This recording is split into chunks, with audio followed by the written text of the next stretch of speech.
À l'âge de 15 ans, ce jeune a réussi à faire plus de 20 000 euros par mois grâce à la création de landing page ou alors d'un site internet. Écoute cette histoire et on va commenter progressivement ce qu'il présente dans cette vidéo. Bon, c'est ma première vidéo. J'ai voulu la préparer au mieux, donc j'ai écrit au moins 100 fois le script et je me rends compte que tout ça mène à rien. Donc je vais juste vous parler à cœur ouvert. Moi c'est Théo, j'ai 15 ans et ça va bientôt faire plus de 3 ans que j'entreprends. 3 années où j'ai essayé de progresser tant bien que mal dans l'entrepreneuriat. Et je vous rassure, mais ça n'a pas été 3 ans avec le même rythme, sinon je serais soit mort, soit millionnaire, en vrai, va savoir. D'ailleurs, je pense que pour certaines personnes, commencer à entreprendre à 12 ans, ça peut être étonnant. Le truc, c'est que j'ai jamais vraiment réussi à développer les mêmes intérêts que les gens de mon âge. Et plus je grandissais, plus je m'en éloignais, pour être honnête. Et j'ai jamais vraiment réussi à me modeler à cette génération. Et donc le business, c'était un peu la manière que j'avais trouvée pour donner du sens à ma vie.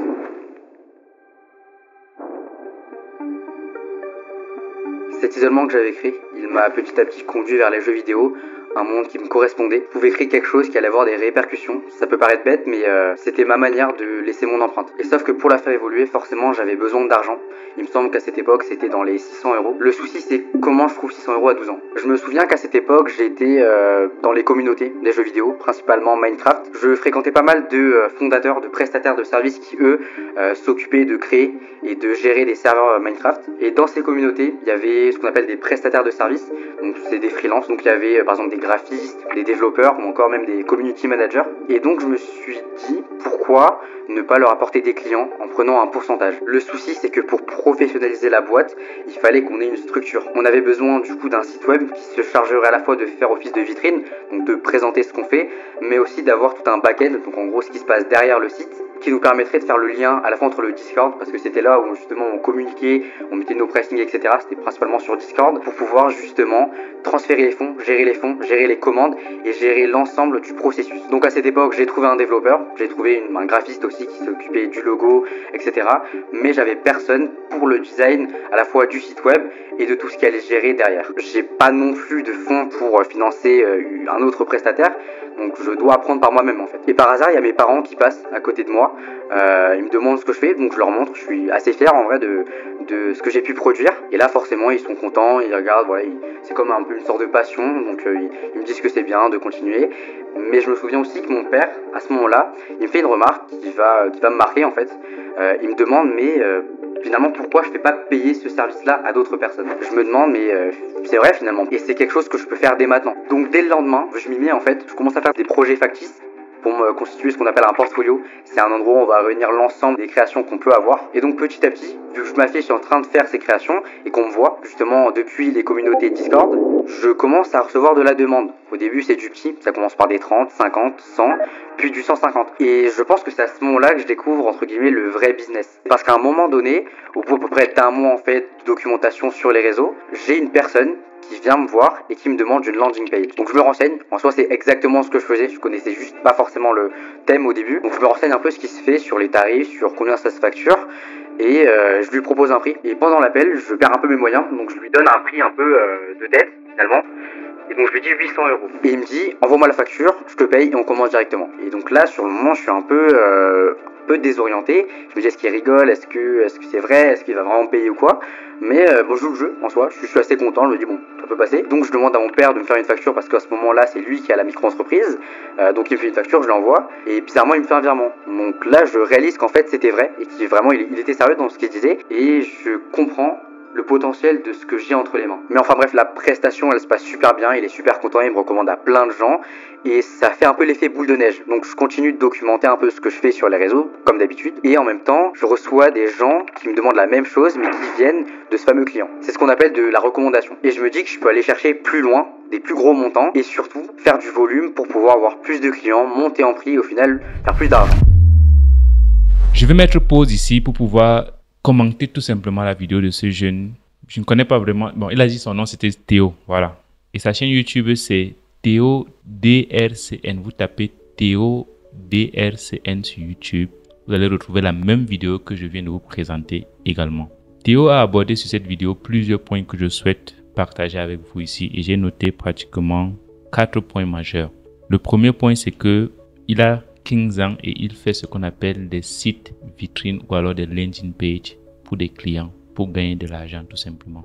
Et c'est une compétence qu'il a appris dans des groupes tout simplement et que aujourd'hui, avec l'aide de son père qui a compris rapidement l'importance du digital, lui a donné la possibilité de pouvoir bâtir ou alors réaliser des factures de manière très simple afin d'être beaucoup plus professionnel. Quelle est la première moralité qu'on va tirer à travers cette vidéo? C'est que les parents doivent comprendre les enfants sur ce qu'ils sont en train de faire ou alors avoir un regard. Le mot c'est ça. Ils doivent avoir un regard en permanence sur ce qu'ils sont en train de faire. En fait, les parents doivent avoir un regard curieux sur ce que l'enfant est en train de faire à un certain âge. Parce qu'à cet âge, ça peut être le déclic ou alors ce qui va permettre à cet enfant de pouvoir soutenir le parent de temps en temps sur certaines charges. Pourquoi est-ce que certains parents attendent qu'ils arrivent d'avoir 60 ans pour que l'enfant puisse prendre la relève de la famille? Un peu plus tôt, il peut déjà le faire. Voilà comment est-ce qu'un enfant de 15 ans est occupé en permanence à faire des sites internet après ses heures de cours fondamentalement, je suis sûr. Parce que voilà un père qui a compris qu'en fait son fils a une compétence opérationnelle. Donc, s'il donne un coup de pouce, il peut être vu à l'échelle internationale. Aujourd'hui, il a une chaîne YouTube de 10 000 abonnés. Vous pouvez imaginer ce que 10 000 abonnés représentent à travers une vidéo dont il vient de présenter son expertise dans la création des sites internet.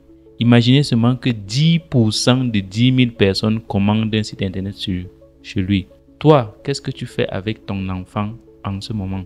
Est-ce que vous savez que les enfants copient ce que le parent fait? Je vais m'expliquer. Moi, je ne vais pas souvent aller très loin. Je prends souvent mon cas de manière très simple. Aujourd'hui, vous voyez que je transmets la connaissance à plus de 37 000 personnes sur ma page Facebook et plus de 5 000 personnes sur ma chaîne YouTube. En fait, je le fais parce que moi, j'ai copié tout simplement mon père. Mon père de regretter mémoire Namadika Philippe, jusqu'en classe de 3e, écoute très bien ce qui a été dit. Jusqu'en classe de 3e, mon père était mon répétiteur. Est-ce que tu comprends un peu ce que je viens de te dire? Mon père était un ingénieur de formation, un ingénieur agronome. Il avait dit que malgré, il travaillait dans la fonction publique bien évidemment, malgré ses occupations, il trouvait toujours le temps de suivre ce qu'on a eu à faire à l'école et de se rassurer que on a compris au moins ce que l'enseignant donnait en salle de classe. Aujourd'hui, moi je transmets la connaissance aux personnes au monde entier. En fait, j'ai pris cet amour de transmettre la connaissance de mon père à chaque fois parce que c'est lui qui nous enseignait les mathématiques jusqu'en classe de 3e. Ça veut dire qu'il te prend jusqu'en classe de 3e jusqu'à ce que tu obtiennes ton BEPC, ton brevet d'études primaires du premier cycle. C'est ça, ouais, c'est ça. Et après ça, tu te dis que ok, va faire la série que tu veux et tout ça. Et après, il essaie juste de contrôler les bulletins à chaque fois. Toi qui es père de famille, est-ce que tu contrôles encore le bulletin de ton enfant quand il te ramène les notes le soir? Est-ce que tu es curieux sur ce qu'il aime? Est-ce que tu essayes de trouver les voies et moyens pour pouvoir le canaliser sur ce qu'il est en train de vouloir faire? Moi, j'ai appris l'outil d'informatique en classe de 4e au collège Saint-Eugène de Mazenot, l'un des premiers collèges qui avait pris l'initiative de mettre des ordinateurs dans la salle informatique, bien évidemment, de créer une salle informatique. C'est où j'apprenais l'informatique. J'ai appris Excel en classe de 3e. J'ai appris à manier l'outil informatique en classe de 4e en commentant. Et c'est à cette période que j'ai appris à utiliser l'ordinateur qui était, qu'on appelle ça les desktop, les Pentium là, avec les disquettes qu'il y avait encore qu'on utilisait, tout ça, oui. C'est là où moi j'ai appris l'informatique et c'est à ce moment que l'amour de l'informatique naît. Toi, est-ce que tu essayes de comprendre ce que ton enfant veut? Est-ce que tu essaies de lui donner des orientations beaucoup plus importantes? Est-ce que quand on te parle d'intelligence artificielle, est-ce que ton enfant est intéressé par ça? Est-ce que quand on te parle de programmation, est-ce que ton enfant est intéressé par ça? Si oui, essaye de le mouler, de le pousser un peu en avant sur ce secteur d'activité pour que ça soit un side business en fonction de ce que tu veux qu'il fasse. Ou alors ça devient carrément tout un business qui t'aide à pouvoir le plus rapidement possible. Cette vidéo de ce jeune Théo de 15 ans a été pour moi un déclencheur ou alors c'est quelque chose qui m'a énormément marqué et que je souhaitais véritablement partager avec toi aujourd'hui. N'accule pas l'enfant à vouloir réaliser ton propre rêve. Essaie de comprendre d'abord ce qu'il veut. Essaie de l'orienter et de voir comment est-ce qu'il peut saisir les opportunités avec ça. S'il aime le football, trouve un moyen de pouvoir faire en sorte qu'il continue dans cette voie, mais de manière légale, bien évidemment. Tu vois, dans la vidéo, il explique très bien qu'en fait, il ne pouvait pas faire de facture. À un certain âge en France, oui, on ne peut pas faire de facture. Il a fallu passer par son père pour qu'il puisse créer la micro-entreprise afin qu'il puisse faire les factures. Et toi également, tu devais t'en inspirer. Il y a aussi un coach que moi je suis souvent en ligne. On l'appelle coach Kojo Unake. Pour ceux qui aiment apprendre l'anglais, je vais mettre son truc ici. Coach Kojo. Il fait souvent des vidéos avec son fils. Son fils, lui, qui a grandi aux États-Unis. Moi, la question que je vais te poser, c'est que dans 15 ans ou 10 ans, tu penses que si son fils grandit, il ne va pas comprendre ce que son père voulait ou alors il ne va pas comprendre ce que son père faisait? Voilà la vidéo, par exemple, ici, avec son fils coach. Si tu vois la miniature ici, voici son fils ici, il fait régulièrement des vidéos avec lui, prononcer ses fleurs en anglais. Et je veux te rappeler que moi, j'apprends régulièrement l'anglais sur cette chaîne YouTube, dont je recommande fondamentalement. Coach Kojo Unake, c'est un Togolais qui parle couramment anglais. Et tu sais combien est-ce que l'anglais est important pour pouvoir faire du business ou alors gravir des échelons sur le poste d'emploi ou alors être plus à l'aise sur le monde du business. Et lui, il a pris l'initiative de permettre aux francophones de parler la langue anglaise. Et avec son fils, ils font régulièrement des vidéos que moi je suis régulièrement. Qu'est-ce que tu fais avec ton fils en ce moment? Est-ce que tu rentres le soir, tu tapes ta femme comme quelqu'un disait? La transformation personnelle. Il faut qu'on sache que la liberté, le développement vient de la sueur. C'est une prescription biblique. Tu mangeras à la sueur de ton front. Ce n'est pas à la bouteille de bière de 16h à 22h. Oui, Duval, 80% de nous font ça, nous les cadres. De 16h à 22h, tu ingurgites les bières. Tu regardes les filles, les fesses des filles. Tu parles du football. Tu manges le soya et le cochon braisé. Et le poisson braisé en désordre. Tu rentres ivre, tu tapes ta femme. Tu sais pas si tes enfants ont travaillé à l'école. Et on veut que le Cameroun se développe. Non. Fais extrêmement attention à ce que ton enfant fait et essaie de le pousser à continuer dans cette voie si c'est que c'est une voie qui promet quelque chose. Et essaie de voir en visionnaire. Rentre le soir, vérifie souvent les exercices de tes enfants. J'attends vous lire en commentaire dans vos points de vue. Aujourd'hui, les compétences sont énormes. Il faut choisir l'une d'entre elles qu'on te présente sur Internet et faire en sorte que ton enfant puisse apprendre ça régulièrement. C'était Amambaté. On se dit à très bientôt pour une prochaine vidéo. Ciao.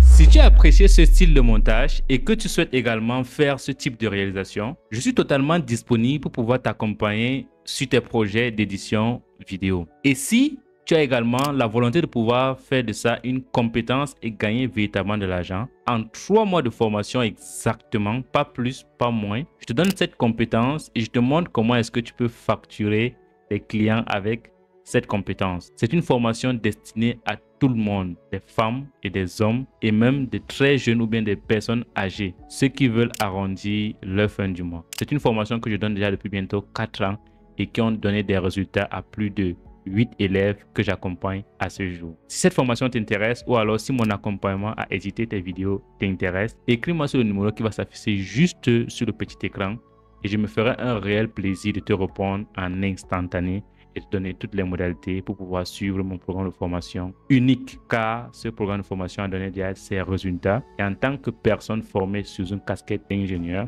la particularité des ingénieurs, c'est que on est orienté résultat. Et le meilleur indicateur avec les compétences dont tu développes, c'est de pouvoir gagner véritablement de l'argent et impacter tes vies. On se dit donc de l'autre côté pour pouvoir avoir accès à ma formation ou alors à mes services. Ciao.